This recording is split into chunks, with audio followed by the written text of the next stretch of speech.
అన్నది ఒక చిన్న సలహా ఇచ్చింది. స్మాల్ సజెషన్, చిన్న సలహా ఒక వ్యక్తి జీవితాన్ని మార్చేసింది. హల్లెలూయా. ఒక కుటుంబం స్థితిగతులను మార్చేసింది. ఒక హోప్లెస్ కండిషన్లో నుండి ఒక కుటుంబాన్ని లాగింది బయటకు. అంతే. కుష్ఠరోగంతో నానాటికి క్షీణించిపోతున్న దేహంతో నయమాను లోపల కృంగిపోతూ ఉండుంటాడు. ఇంకా అయిపోతుంది నా బ్రతుకు, నా భార్యను ఎలాగా చూసుకోవాలి, నా పిల్లల్ని ఎలా చూసుకోవాలి, నా భవిష్యత్ ఏంటి, నా స్థితి ఏంటి, నిరాశలోకి వెళ్ళిపోయి ఉంటాడు, డిప్రెషన్లోకి వెళ్ళిపోయి ఉంటాడు.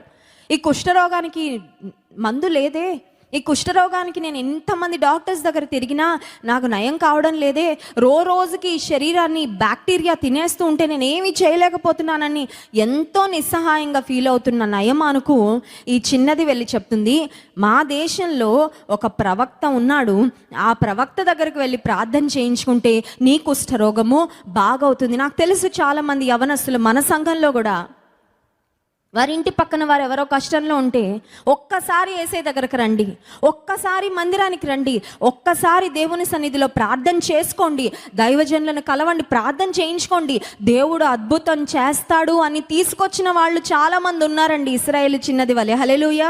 వాళ్ళు ఏం ఖర్చు పెట్టలేదు, వాళ్ళు ఏమి పర్సులోంచి డబ్బులు తీసి ఇవ్వకపోయి ఉండొచ్చు, వాళ్ళు ఒకవేళ ఆహారాన్ని సిద్ధపరచుకొని ఒక బాక్స్లో పెట్టుకెళ్ళి ఇచ్చి ఉండకపోవచ్చు. ఒక నోటి మాట, ఒక మంచి సలహా, యేసయ్య ఉన్నాడు, యేసయ్య గొప్ప దేవుడు, యేసయ్య శక్తి కలిగిన దేవుడు, మీ కష్టాలు తీరుస్తాడు, ఆయన దగ్గరకు ఒక్కసారి వస్తారా అని ఒక్క మాట. సాతాన్ ఏజెంట్లుగా పనిచేయడానికి చాలామందికి చాలా ఇంట్రెస్ట్ ఉంటుంది, కానీ యేసయ్య ఏజెంట్లుగా పనిచేయడానికి మనకి ఇంట్రెస్ట్ ఉండదు. యేసయ్య గురించి ఒక మాట చెప్పాలంటే ఏమో ఎందుకో మనసు రాదు, ఆసక్తి రాదు, ఎవరేమనుకుంటారో అనే ఆలోచన.